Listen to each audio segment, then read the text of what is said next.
오늘도 주님의 말씀을 통해 하나님 나라를 누리는 복 있는 성도들 되시기를 주님의 이름으로 축원합니다.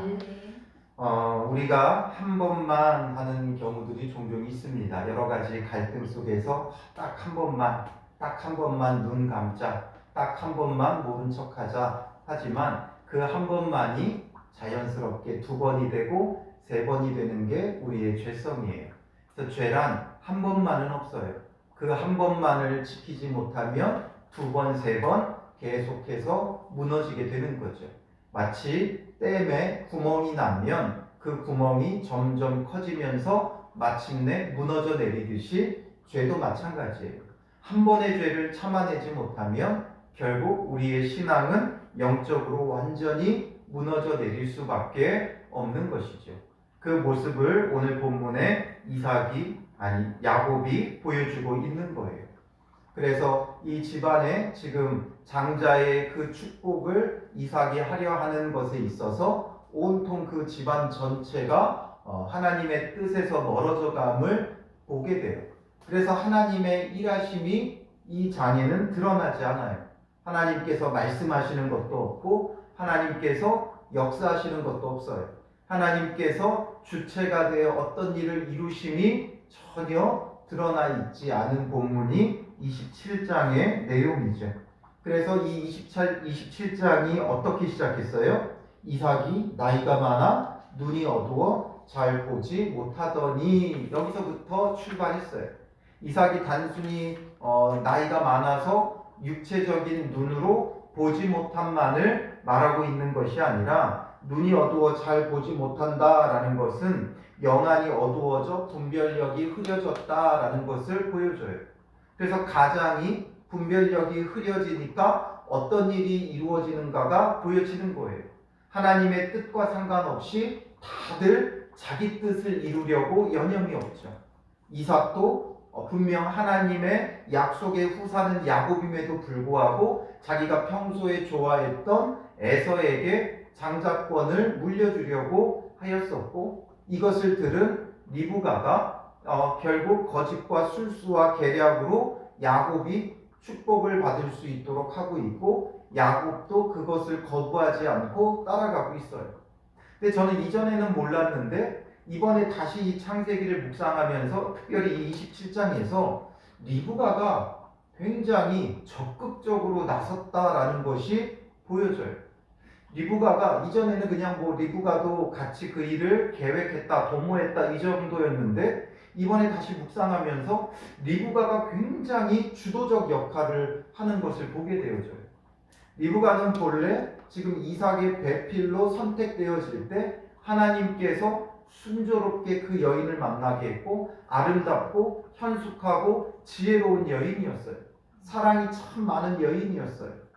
그런데 오늘 본문에서의 모습은 전혀 그렇지 않은 거죠.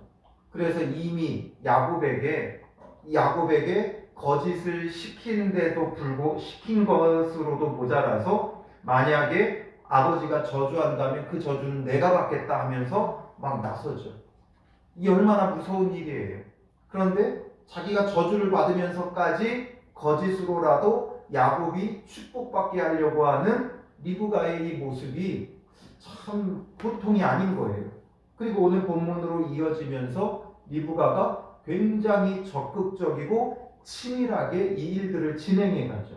15절에 보면 리브가가 집안 자기에게 있는 그의 맏아들 에서의 좋은 의복을 가져다가 그의 작은 아들 야곱에게 입히고, 리브가가 일단은 먼저 옷을 입히는 거예요.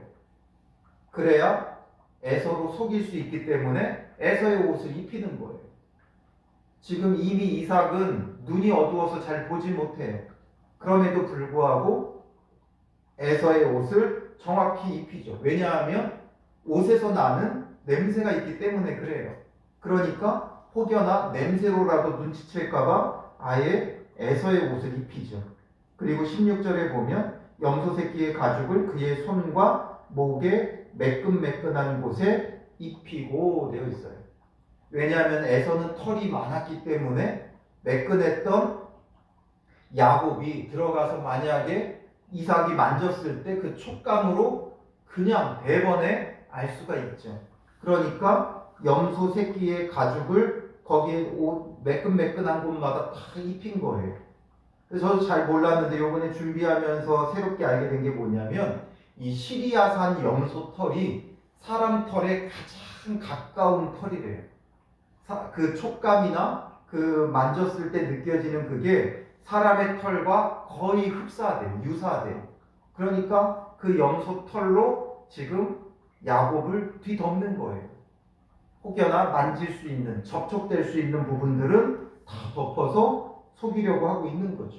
그러니까 얼마나 치밀하고 적극적인지를 볼 수 있죠. 그리고서 이제 자기가 만든 별미와 떡을 자기 아들 야곱의 손에 주니 하고 기록하고 있어요. 자기 아들 야곱의 손에 주었다라는 거죠. 이러면서 지금 리브가가 가장 적극적으로 불의한 일을 도모하고 있어요. 지혜로운 여인이었던 리브가가 왜 이렇게 변질되어졌느냐? 이것 하나만으로 그가 완전히 이제 하나님을 떠나고 이기적이고 이렇게 볼 수는 없죠. 한 번의 잘못일 수도 있겠지만, 한 번의 실수일 수도 있겠지만, 이런 것들을 행함에 있어 너무나도 구체적이고 너무나도 치밀하고 너무나도 적극적이라는 거예요. 왜 그러하느냐? 가장 큰 문제는 이삭이 하나님의 뜻을 따르지 않기 때문에 그런 거예요. 하나님의 뜻을 따른다면 이삭이 이미 그 가정의 질서 안에서 하나님의 약속이 큰 자가 어린 자를 섬기리라 했기 때문에 어린 자, 작은 자인 야곱을 축복하려 했다면 이런 일이 벌어지지 않죠. 그리고 이미 에서가 장자의 명분을 동생인 야곱에게 넘겼죠. 그걸 빌미로 해서 얼마든지 야곱을 축복할 수도 있어요. 그러나 그가 나이가 들면서 육체적으로 육적인 것이 너무 강해진 거예요. 사람은 나이가 많이 들어가면 들어갈수록 어린아이가 된다고 그러죠. 굉장히 본능적으로 변해. 그러니까 지금 이 이삭이 본능적으로 변하니까 자기의 육체적 장자인 에서가 사랑스러울 뿐만 아니라 에서가 사냥해온 음식을 먹는 것이 그에게 즐거움이었어요. 그러니까 그 만족스러움을 놓지 못하고 에서를 축복하려고 한 까닭에 지금 리브가가 이렇게 행하고 있는 거죠. 그렇다고 해서 이삭 탓을 전부 다 하는 게 아니에요.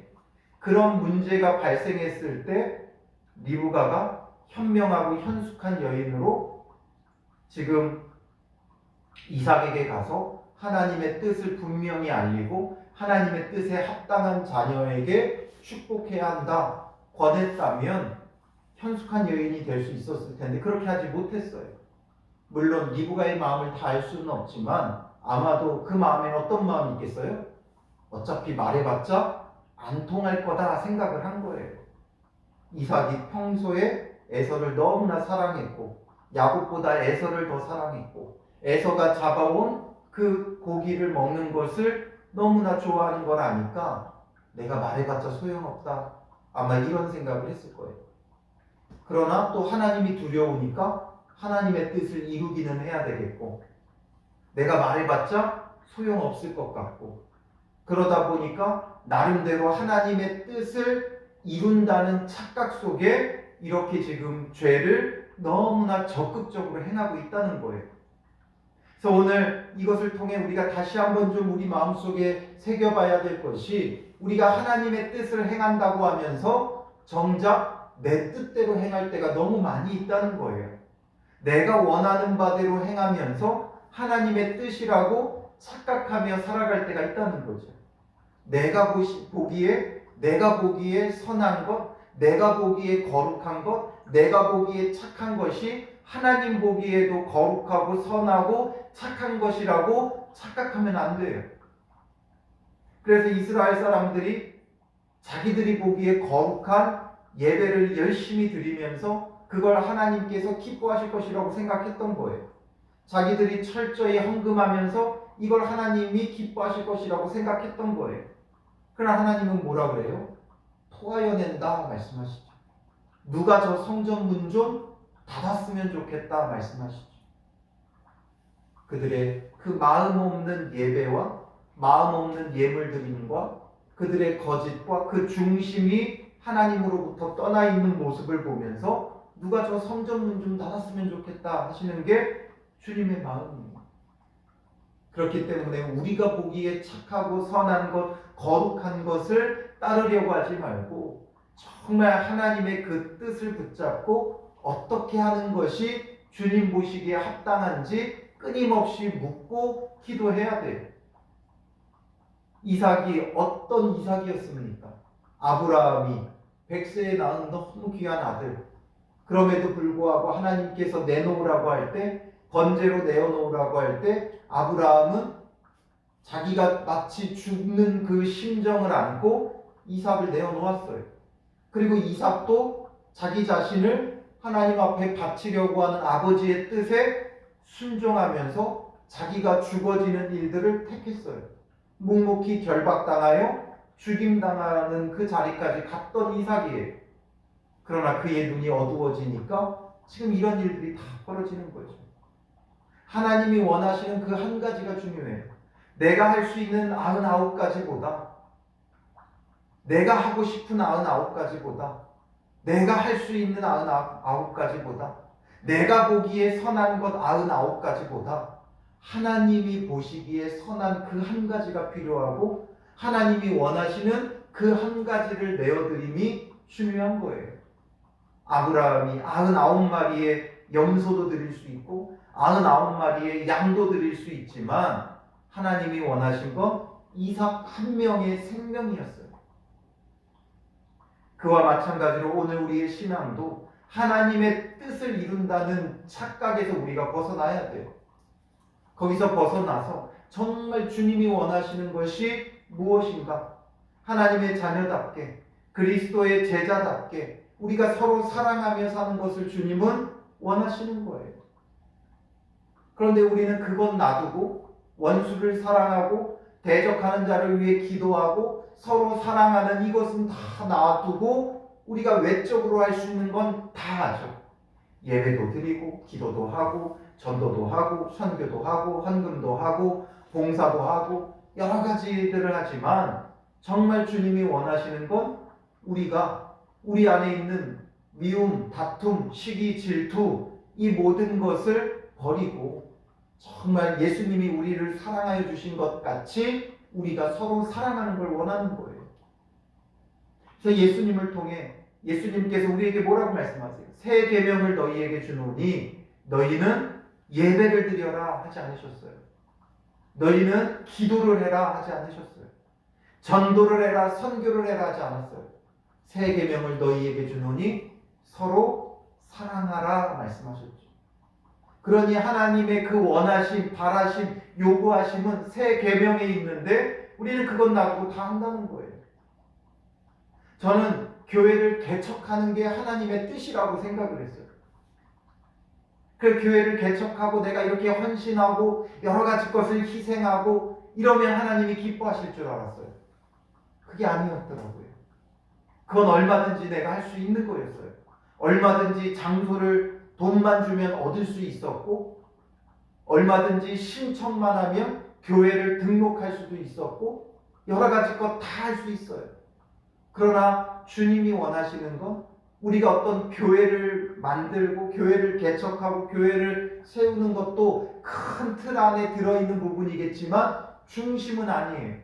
하나님이 정말 원하시는 그 중심은 우리가 서로 사랑하는 거죠. 그런데 우리는 내가 죽어지는 사랑보다는 뭔가 드러나는 것들을 하기를 원하는 거예요. 원수를 사랑할 수 없으니까 다른 것을 열심히 하면서 내가 신앙 좋고 내가 하나님의 뜻을 이루어가는 사람이냐 착각하는 거예요. 지금 리브가의 그 모습을 통해 우리가 여기까지 왔지만 리브가는 지금 하나님의 뜻을 이룬다는 명목하에 너무나도 치밀하고 구체적으로 죄를 범하고 있다는 거죠. 이 모습을 통해 우리 자신의 모습을 발견할 수 있어야 돼요. 우리 교회 성도들 중에 제가 보기에 열심이 없는 성도는 아무도 없어요. 우리 교회 성도들은 정말 열심히 있어요. 그 어떤 교회 성도들보다 열심히 있어요. 그러나 그 열심 때문에 우리가 착각하면 안 된다는 거죠. 열심히 무엇을 하기보다 주님의 뜻에 정확히 맞는 순종이 우리에게 필요하다는 거예요. 하나님의 뜻을 이룬다는 잘못된 그 명목하에 내가 원하고 내가 바라는 것에 빠져들지 말고 온전히 주님이 원하시는 그 한 가지, 거기에 정확하게 순종하고 정확히 따라가는 것이 중요하죠. 그렇지 않으면 하나님의 뜻에 합당할 수가 없는 거예요. 그래서 야곱이 이제 어떻게 해요? 아버지에게 나아가서 18절에 내 아버지여 하죠. 내 아버지여. 그러니까 이삭이 물어요. 내가 여기 있노라. 내 아들아. 내가 누구냐? 묻죠. 그러니까 야곱이 뭐라고 거짓을 말해요? 19절에 나는 아버지의 맏아들 에서로소이다 말하죠. 결국에는 야곱이 죄의 길에 들어서는 거예요. 죄의 길에 들어서면 걷잡을 수 없이 빠져들어요. 죄란 그래. 이번 한 번만 하지만 그 한 번이 걷잡을 수 없이 빠져들어가요. 마치 소용돌이에 빠져들어가듯이 휩싸여 들어가는 거예요.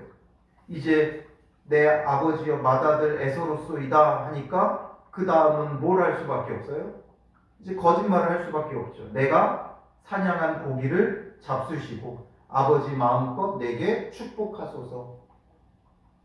야곱이 나가 사냥한 것도 아니면서 이제 자기가 사냥한 고기를 잡수시고 마음껏 내게 축복하소서 하면서 또 거짓말을 해요. 그러니 지금 이삭이 보기에 조금 이상하죠. 뭔가 지금 에서 같기도 하고 야곱 같기도 한 거예요. 분명히 이 음성은 야곱인데 모든 전체적인 대화 내용은 에서예요. 그러니까 이삭이 의심이 되어 물어보죠. 20절에 보면 내 아들아 내가 어떻게 이같이 속히 잡았느냐. 보통 사냥을 하면 사냥이라는 게 그렇게 쉬운 일은 아니에요. 뭐 그냥 나가면 마구 잡을 수 있는 게 아니에요. 하루에 잘해야 한 마리, 두 마리 잡는 거예요. 그래 너무나도 빨리 잡아온 게 이상하죠. 그러니까 야곱이 뭐라고 이제는 거짓을 말해요? 세 번째로 그가 이르되 아버지의 하나님 여호와께서 나로 순조롭게 만나게 하셨음이니이다. 하나님의 이름을 거들먹거리면서 답하죠. 하나님의 이름을 언급하면서 말을 해요. 결국 이건 뭐예요? 아버지의 하나님 여호와께서 나로 순조롭게 만나게 하셨음이니라. 이건 하나님께서도 엄히 금하신 여호와의 이름을 망령되이 일컫는 거죠. 여호와의 이름을 망령되이 일컫는 거예요. 자기가 지금 거짓을 해가면서 거기다가 하나님의 이름까지 거들먹거리면서 이게 더욱 확실한 것처럼 보이는 거예요. 하나님께서 이렇게 행하셨다. 뭐 수많은 거짓말 중에 하나가 아니라 이제는 여호와의 이름을 망령되이 일컫는 자리까지 야곱이 가는 거예요. 우리가 잘 알지도 못하면서 이것이 하나님의 뜻입니다. 하나님이 내게 이렇게 응답하셨습니다. 하는 것들이 얼마나 위험한 것인지를 우리는 알아야 돼요. 정말 정확히 하나님께서 행하심과 하나님이 주신 그 뜻과 그것을 알지 못하고 그냥 내가 미루어 짐작하며 그냥 상황 가지고 말하는 것들 조심해야 돼. 결국 지금 야곱은 여기까지 간 거예요. 여호와의 이름을 망령되이 일컫는 거죠. 하나님을 언급하면 이삭도 더 이상 뭐라 하지 못할 것을 알았던 거예요. 결국에는 여호와의 이름을 망령되이 일컫는 그 자리까지 가죠. 그러니까 이제 이삭이 21절에 내 아들아 가까이 오라. 내가 과연 내 아들 에서인지 아닌지 내가 너를 만져보려 하노라. 이제 다 치장하고 왔잖아요. 염소털로 덮고 왔잖아요. 그러니까 이제 또 시침이 뚝 떼고 에서인 척하면서 가까이 가는 거죠. 그러니까 이삭이 만지며 22절에 뭐라 그래요? 음성은 야곱의 음성이나 손은 에서의 손이로다 하며 그의 손이 형 에서의 손과 같이 털이 있으므로 분별하지 못하고 축복하였더라. 분별하지 못하는 거예요. 분별하지 못하는 거예요. 결국 이삭은 자기 눈이 어두워져 영적 분별력을 상실하니까 이게 단순히 에서냐 야곱이냐를 몰라보는 수준을 떠나서 하나님의 뜻을 지금 거부하고 있다는 거예요. 하나님의 뜻하신 바는 야곱에게 있는데 에서를 축복하려고 하는 이 영적 분별력 상실로 인해서 육적으로도 분별력을 상실하는 거죠. 에서인지 야곱인지 모르는 거예요. 그러니 결국 이삭은 누구에게 속아요? 자기가 일평생 동반자로 함께 살아온 리브가에게 속고 자기 아들 야곱에게 속는 거예요. 영적 분별력을 잃어버리니까 결국 속임 당하는 자리까지 가는 거죠.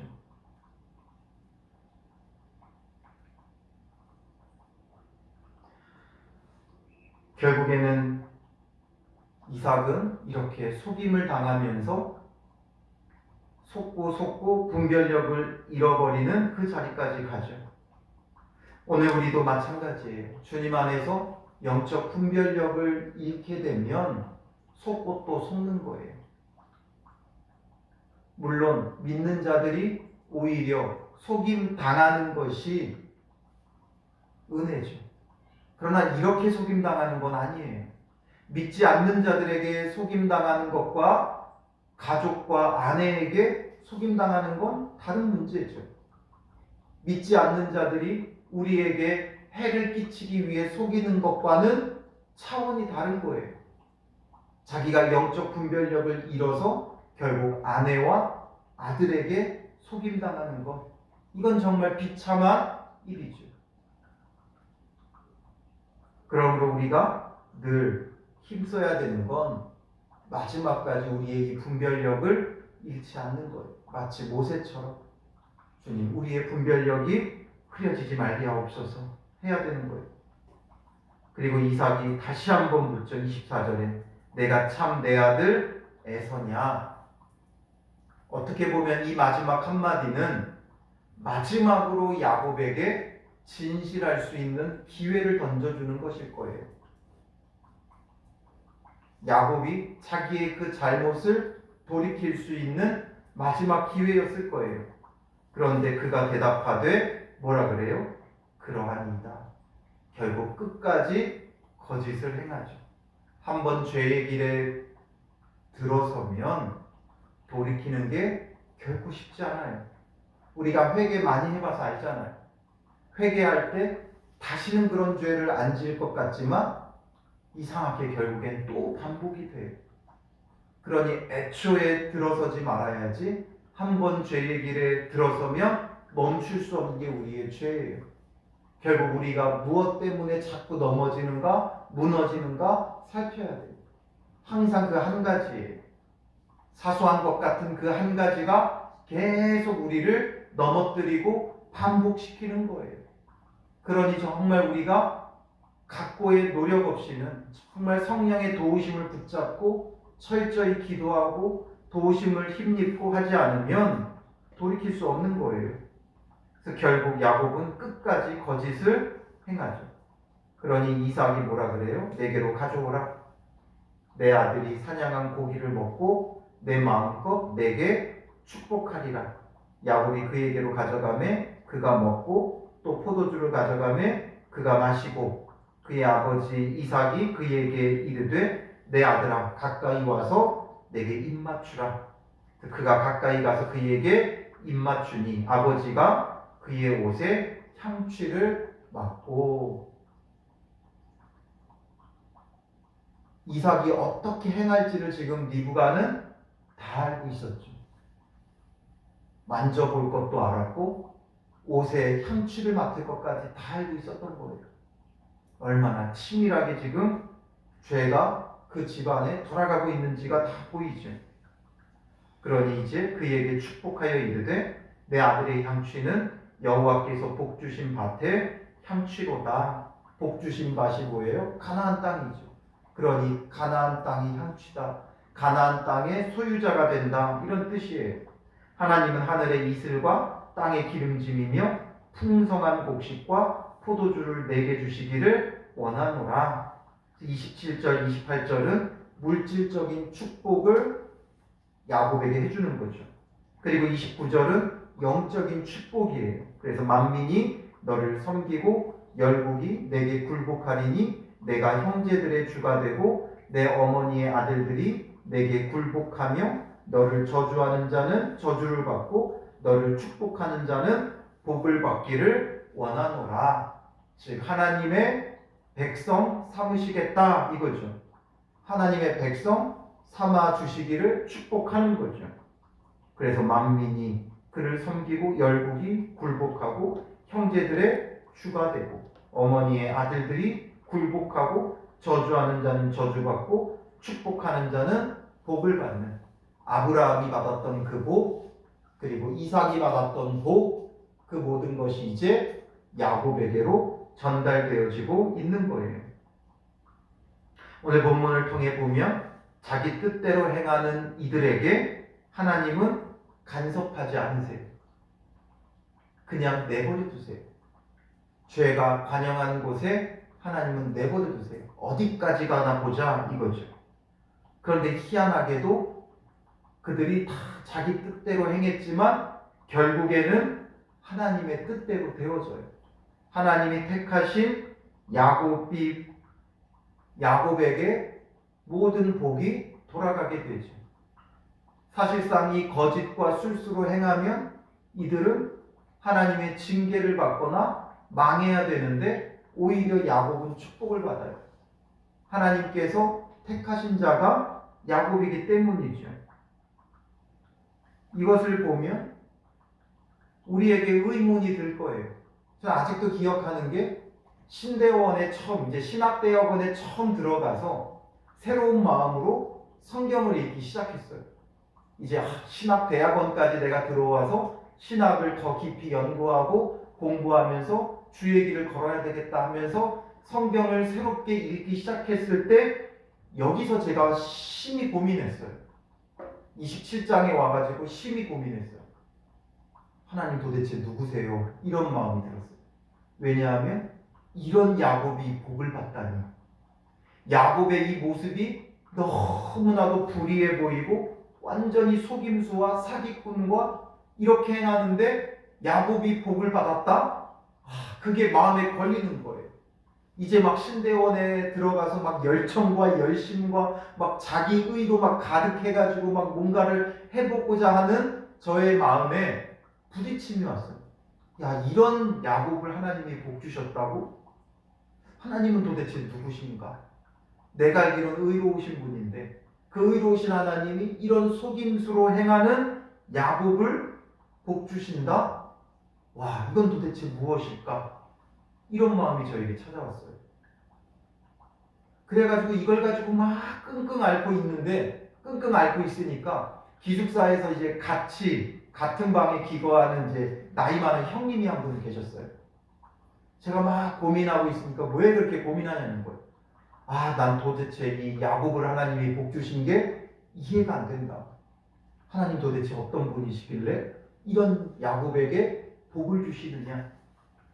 이것으로 막 이제 열변을 토하고 있었죠.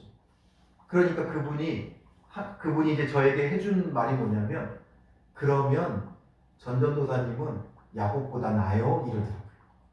그걸 딱 듣는 순간, 그렇구나.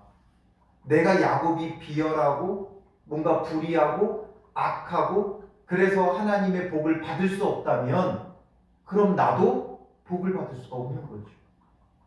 야곱만 불의하고 악한 게 아니라 내 모습은 어떠하냐라는 거죠.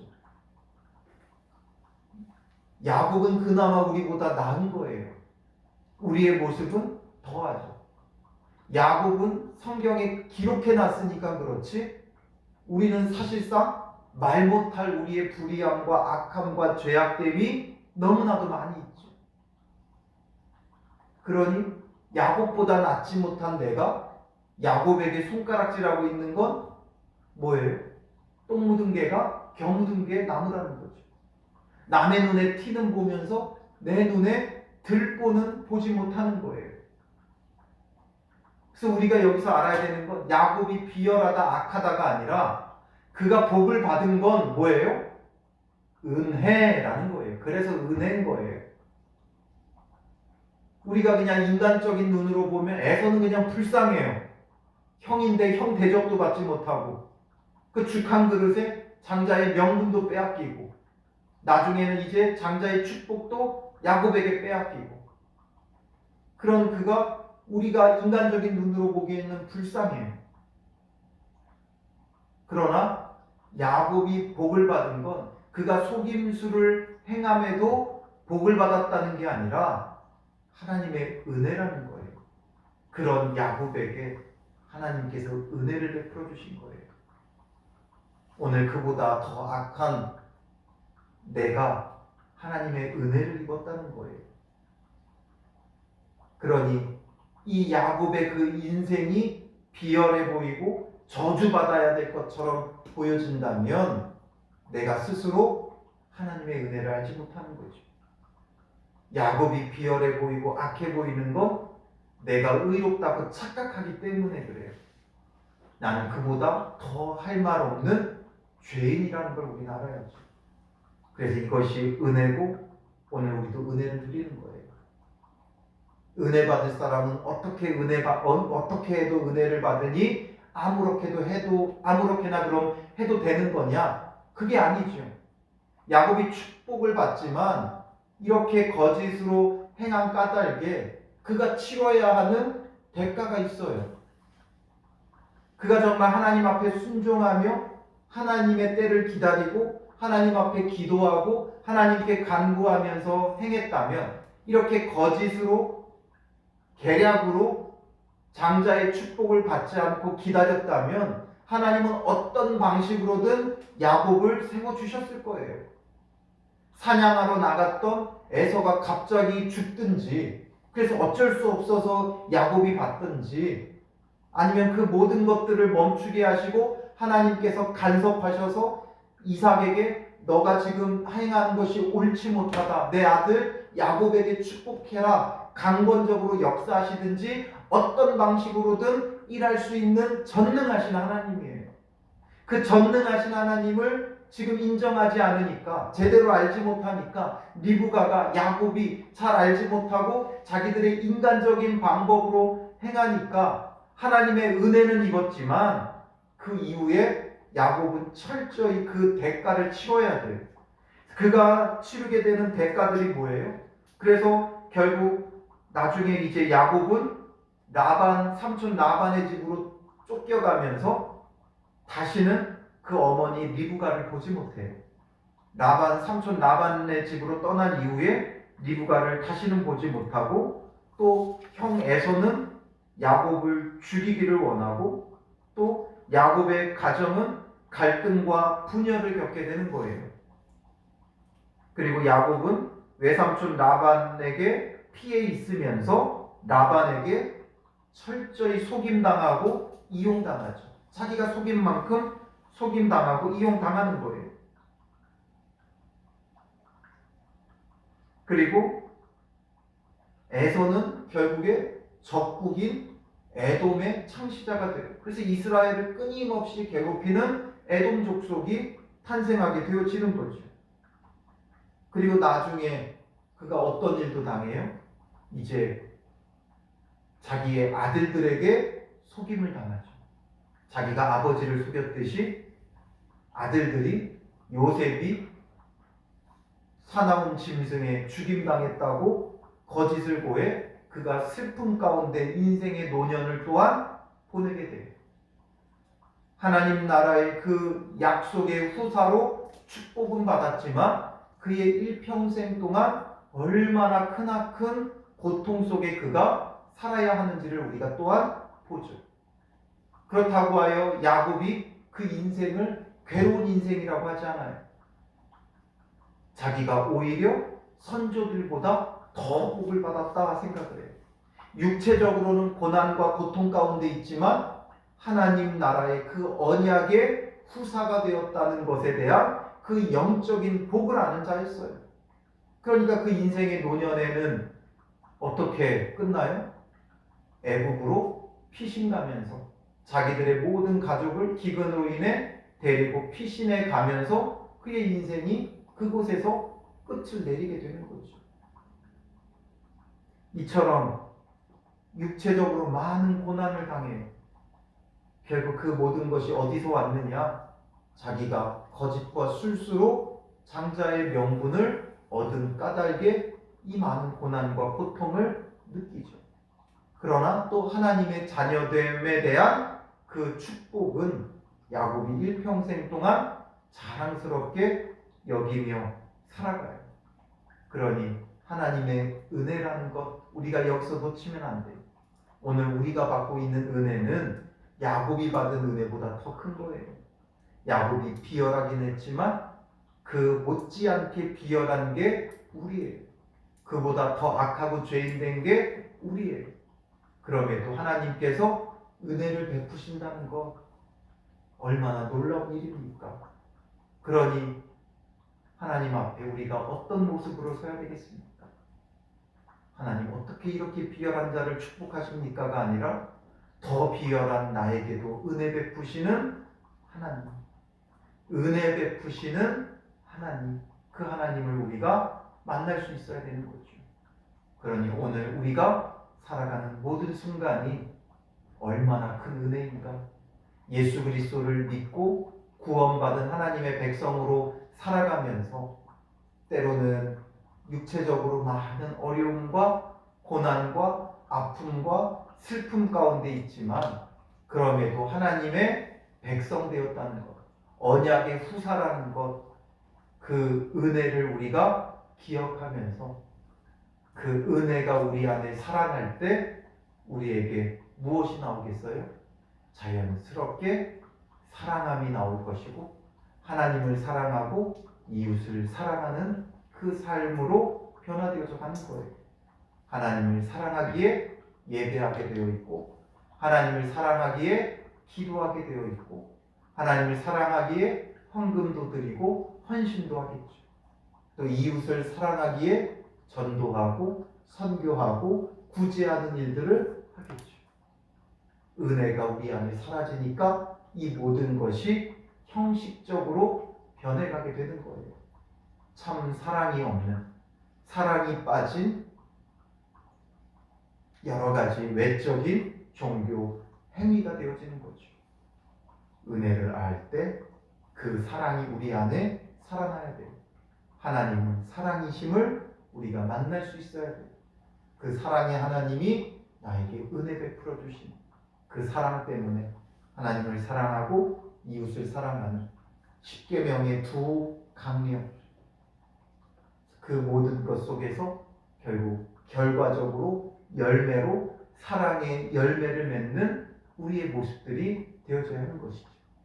결국 하나님의 은혜를 알 때 이 모든 것들이 이어지는 거예요. 야곱에게 은혜 베푸셨던 하나님께서 심지어 나에게도 구원의 은혜를 베풀고 계시다는 거예요. 그래서 참 사랑의 하나님을 만나고 그 사랑이 우리 안에 열매 맺어지는 믿음의 사람들 되시기를 주님의 이름으로 축원합니다. 기도하겠습니다. 살아계신 아버지 하나님, 우리가 참된 주님의 은혜를 알지 못했습니다. 은혜를 알지 못하고 그저 우리의 마음대로 우리의 뜻대로 모든 것을 이루어 가고자 하는 우리의 욕심만 가득하였고 야곱이 복받는 것이 이해되지 않는 그런 마음 속에서 우리의 죄인됨을 깨닫지 못하고 자기 의에 빠져 있었던 우리의 모습임을 보게 됩니다. 주님, 우리의 이런 어리석음과 연약함을 용서하여 주시고 죄 가운데 우리가 발을 내딛는 순간 걷잡을 수 없이 빠져들어감을 깨닫게 하여 주시고 죄의 삶을 버리게 하시고 주님으로부터 오는 그 크고 놀라운 은혜를 깨닫는 자 되게 하옵소서. 야곱에게 은혜 베푸셨던 주께서 그보다 더 비열하고 악한 우리에게 은혜 베푸셔서 예수 그리스도를 알게 하시고 만나게 하시고 믿고 구원함을 얻기까지 은혜 베푸시며 사랑해 주신 참 사랑의 하나님이신 것을 깨닫게 하시고 하나님으로부터 오는 이 크고 놀라운 은혜로 인해 주님의 참 사랑을 알게 하시고 그러므로 하나님을 사랑하고 이웃을 사랑하는 열매로 나타날 수 있는 믿음의 사람들 되게 하여 주시옵소서. 입술로만 은혜를 외치는 자 되지 말게 하시고 그 은혜를 참되게 알므로 사랑으로 열매 맺는 믿음의 자리로 나아갈 수 있도록 우리를 인도하여 주시옵소서. 오늘 하루도 우리의 매 순간순간 참 사랑으로 하나님을 사랑함으로 예배하고 기도하고 헌신하는 자들 되게 하시고 이웃을 사랑함으로 전도하고 선교하고 구제하는 믿음의 사람들 될 수 있도록 인도하여 주실 줄 믿사오며 예수님의 이름으로 기도합니다.